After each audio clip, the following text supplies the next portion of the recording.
bad, me sick, me Reggaeville.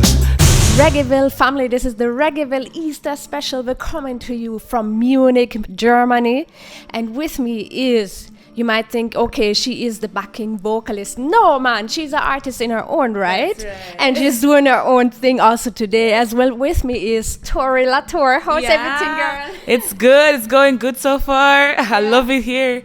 Yeah, being on tour is fun. Yes, I'm glad to hear you're having fun and stuff. I'm sure we're gonna have a whole lot of fun with you tonight performing. You're always so full of energy. Positive vibration. Yeah. Now you're in Europe, but originally you're from Augustown in Kingston. Jamaica, Yes, yeah. yes. And I mean, that's a place where a lot of musical talent hails from. Sizzla, Anna, doing Stevenson. Nitty-gritty. Yes. Yes, yes. Even Adrian Saska come from that area too. I think that's why he sings the song "Hope Bank of the Hope." Yeah, man, that's right over that side. So yeah, it's a lot of talent down there. The Tell me a bit. ancestor in a way. Yeah, tell me a bit about your history, how you grew up there, how childhood was like in that community. Well, you know how it is in like inner city or the garrison or the ghetto of any country.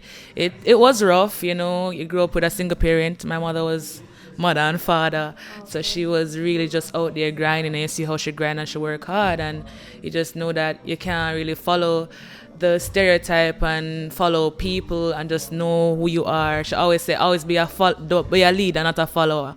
That was her thing. She was always instilling, just follow your heart, do what you love, and which was always the performing arts for me. It was first dancing. So you see me dancing on stage because it's something that I really loved, but I really developed a love for music on a whole when I was in primary school, and I joined the choir. That's and very early. yeah, like I was doing my homework, and I was in class and I was getting work, and I was just singing while I was doing the work, and it was distracting the other kids. And my teacher was like, hey, to my mother, I think you should let her join the choir. And I joined the choir, and I started singing everywhere, representing my school. And yeah, it was like a whole development process. And then I joined a performing arts company called Ashe in Jamaica, where I further went, and I went out there and I performed in Amsterdam. I went to South Africa. What age was that? That was like 14, 15, thereabout. Yeah. And I was doing performing art, but that was more like edutainment. Is almost like, educating kids about safe sex, and just because that's not something that they're taught in school, and you have teenage pregnancy, getting high, and it was just something very important to me because growing up in Augustown, I see how my peers suffer from just like lack of guidance, I would say, because I had a lot of guidance from my mother, from my mentors, but I see how guidance is important, and one little thing, you can become a teenage mom, and then you just have to change your life and circle it around something else and probably forget your dreams. And I was fortunate enough to just stick to my dream and follow my dream, and here I am. Who would have thought? Who would have really thought that I would have been here singing? First of all, who would have thought that I would be supporting Roman Virgo? Like, he was one of my, when I growing up, he was one of my inspirations. Like, it was something that I aspired to just work with him one day. And then I got a call, and I was like, wow, it's happening. And then to see how they pour so much into my career as well, how they believe in us, me and Janiel, giving us the opportunity to open for him on tour. Like, I know I was saying to Martima the other day, we're already like 2-3 steps ahead of a lot of people who I know, a lot of artists who have been doing it for years, and they don't get the opportunity that I have. So I'm really grateful for that. So like, I'm getting goose pimple, but it's just really amazing to see how like what I can achieve in. The support is really amazing. Nico is so supportive of me and my career. Even when I get into my head and start doubting myself, he's like, hey, you can do it. Just believe in yourself, do it. They love your energy, they love your vibes. Just keep going. Don't stop, because sometimes, especially in the social media world, where you everything is caught up in the numbers, like how many likes you have or how many people streaming your music. But there's so many people that you touch and you don't even know. Like, so many people that you come into contact with on a daily, and it's like, yo, your smile brighten up my day. Like you made me, it made me feel good. Like that is a different thing. Like your music can do so much, but you as a person can do so much more with it. And that's why I just keep my positive energy everywhere I go. Yeah. Absolutely, and we love that. But you mentioned doing that already as a teenager, you know, with such a focus and stuff. So from, I think, age 14. Yeah, I was doing it from I was 14. And you were also writing poems, I think. Yeah, I started writing poems when I was, in primary school as well. But I think I started writing it as a way of expression, because I remember specifically writing a poem about my father, because I never grew up with my father, and I was like, I would love to meet you one day, or something like that. And I think the poem was centered around meeting him, and it was something that it was like an outlet for me, because my mother was very stern and strict. I didn't feel comfortable going to her and saying certain stuff or how I feel, and I wasn't as extroverted as I am now. I was very, even though I probably am still in my head a lot. Like it's something that people wouldn't know that about me. Like, no, but I'm somebody that likes to write about my feelings more than I would like to speak about it. And so that's how my writing really developed. And then going to St. Hugh's High School, literature and English was a thing for me. Like I was like, I loved it and the arts, because I did art in CXC. That's visual arts. So I'm like, the art is me. Yeah, like I don't feel like I was destined to do this. Yeah. So I'm just living in my destiny really right now. Yeah. Yeah. And I mean, that even led you also to go to Edna Manley College. Also, I mean, that's kind of destiny if you speak of your talent and, but that was the way to go.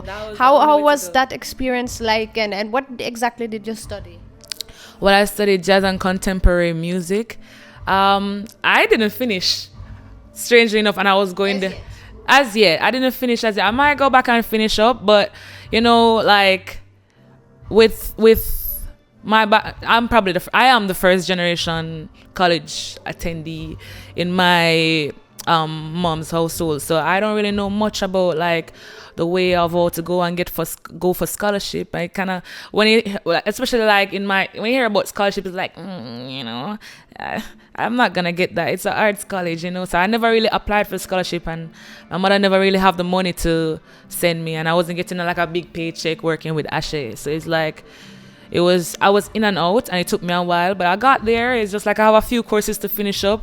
I should finish them up. But going to Edna Manley really changed my life, because I met so many people who I have in my life right now as my support system, both friends and teachers. Because one of my teachers got me this work.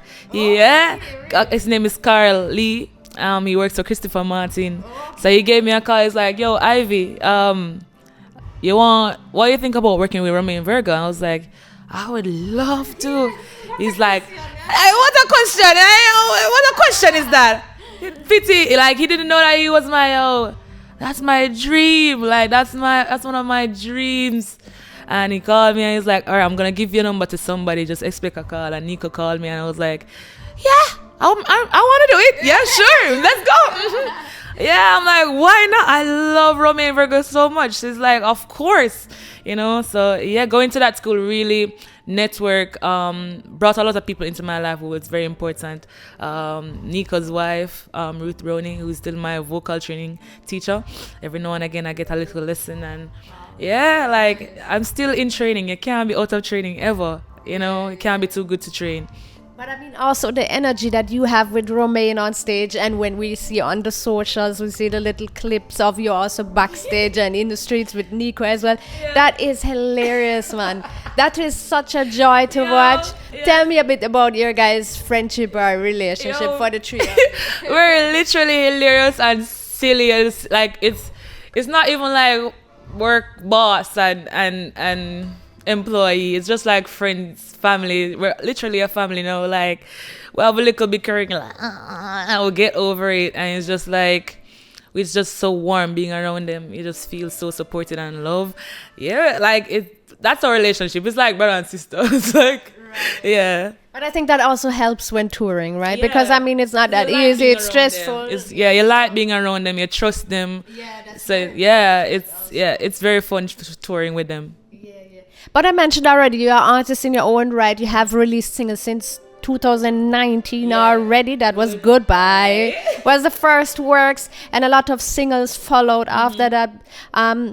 Now, I recently saw a video where you announced a banger to come. A banger, and I think it's coming tomorrow, It's coming out tomorrow. So is it called Take Me Higher? Hold me like a mother, drench me in your water. Oh, bless me, Holy Father.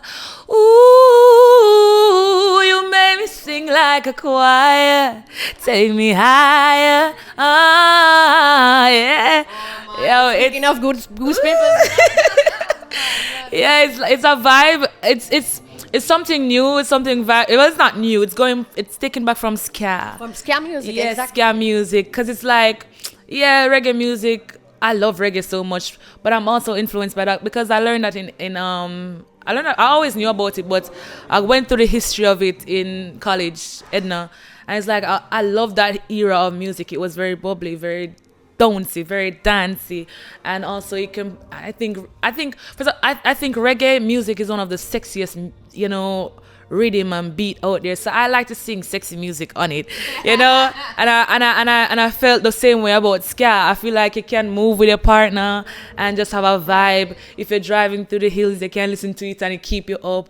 If you're feeling like you want just a pick me up, music, you can go listen to it as well. So when I wrote it, I was like, I want something that I can move to.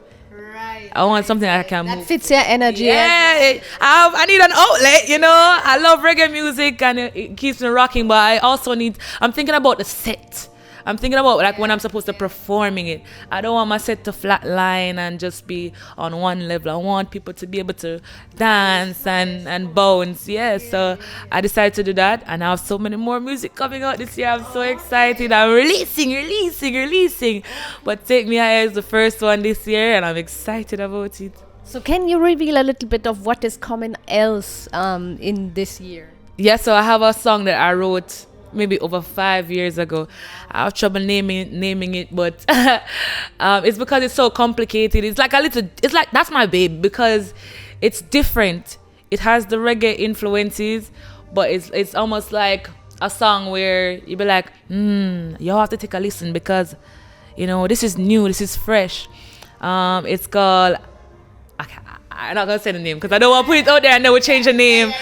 But it's got it goes like this. Scramble my eggs in the morning, a cup of chocolate tea, a little honey for you, darling, 'cause I know you like it sweet. Don't go to work calling sick. I lose control, can you read my lips? We're up before the dawn rings. I bring the fire, baby, do you feel the heat? Yes, it's another sexy music. It's another song where you can get up on your Sunday and just, clean your house and cook, and you can it's very suggestive, but you can play it around kids, and it's just the love. It's just a love in the music, and you correlate it with food because everybody loves food. Yeah, but it sounds really sweet. Thank you. Yeah. Even without the music. Yes. And you can hear the jazz influence and stuff. So I can't wait to release all my music this year. I've been holding them up, but I feel like it's time to let them out now. You can be in studio all you want and record, but then when you keep them, it's almost like you start thinking about them too hard. Like, is this good enough to put out? But you put it out. Like, the world needs to hear it. Yeah. Somebody's gonna love it. I love it. So it's just like, we're gonna put them out this year, definitely. So would you say you're a perfectionist when it comes to that, or you try not to overthink? I try not to overthink a lot, but I I overthink everything. Like, I'm always in my head overthinking about, like, what the people want, because also I'm making music for myself, but I also need to put it out there what the people them want, what the people them need right now. And it's just like, this is a direction to go. But then, it's like you have to just allow yourself to be creative and free. Yeah. And I allow myself to do that, So So I hope people love my creativity and my expression, you know. I am sure, man. You're such a positive, loving person, you know, who couldn't love you, man. How could you not love me? Exactly, right? Yeah. No, I mean, I'm definitely looking forward to hearing the music. You mentioned it briefly, like you think about what do the people want to hear. Tell me a bit about your character, and goes that together with the brand that you want to put out there as TORI LATTORE, or how would you describe your style? So my style is very like, because I have so many sides to me. Like, I mean, I'm very bubbly. I'm sometimes introverted. I'm sometimes, you know, everybody go through them phases of life, but I feel like my music will represent each phase of my life in that way. And I feel like my music is always gonna center around my personality and what I feel comfortable doing. So like, it's always gonna be about love because I'm a loving person. It's always gonna be fun. It's always gonna be uplifting because I feel like I'm an uplifting person, and just positive. It's gonna always be positive, and I feel like that if I'm supposed to use one word to describe myself, it's gonna be light. Because even today, like, I was coming through the lobby, and Martin must say, I need to say something to you, you know, because I just need to have it upon my heart to say him, say, don't lose your light. And him don't know what that did to me. Like, I feel like I want to cry in the moment, because it's like, you know, sometimes you wonder if, you know, you're doing enough to just ensure that you're being authentic and it's not coming across fake. Because, you know, sometimes when you're always bubbly or whatever, then it's be like, you know, why is she being like that, you know? But that's who I am, and I really appreciated him saying that and acknowledging that we love that. That's who you are, you know, and I'm unapologetically who I am. So yeah, that's my music. Definitely gonna be a light. If I was supposed to describe it, every aspect of it, whether it's gonna be about, you know, like a downtime, it's always gonna be uplifting. If it's gonna be about love, it's gonna be uplifting love. It's gonna be positive love. So my music is always gonna be a light. Yeah, so that's what I would describe me and my music, a light. Yeah, yeah. TORI, thank you so much for sharing with us today this light and for brightening up our day today. Thank you so much. We're looking forward to hearing the music and, of course, seeing you perform on stage tonight. Thank you, TORI. Enough love. Thank you. Me bad, me sick, me Reggaeville.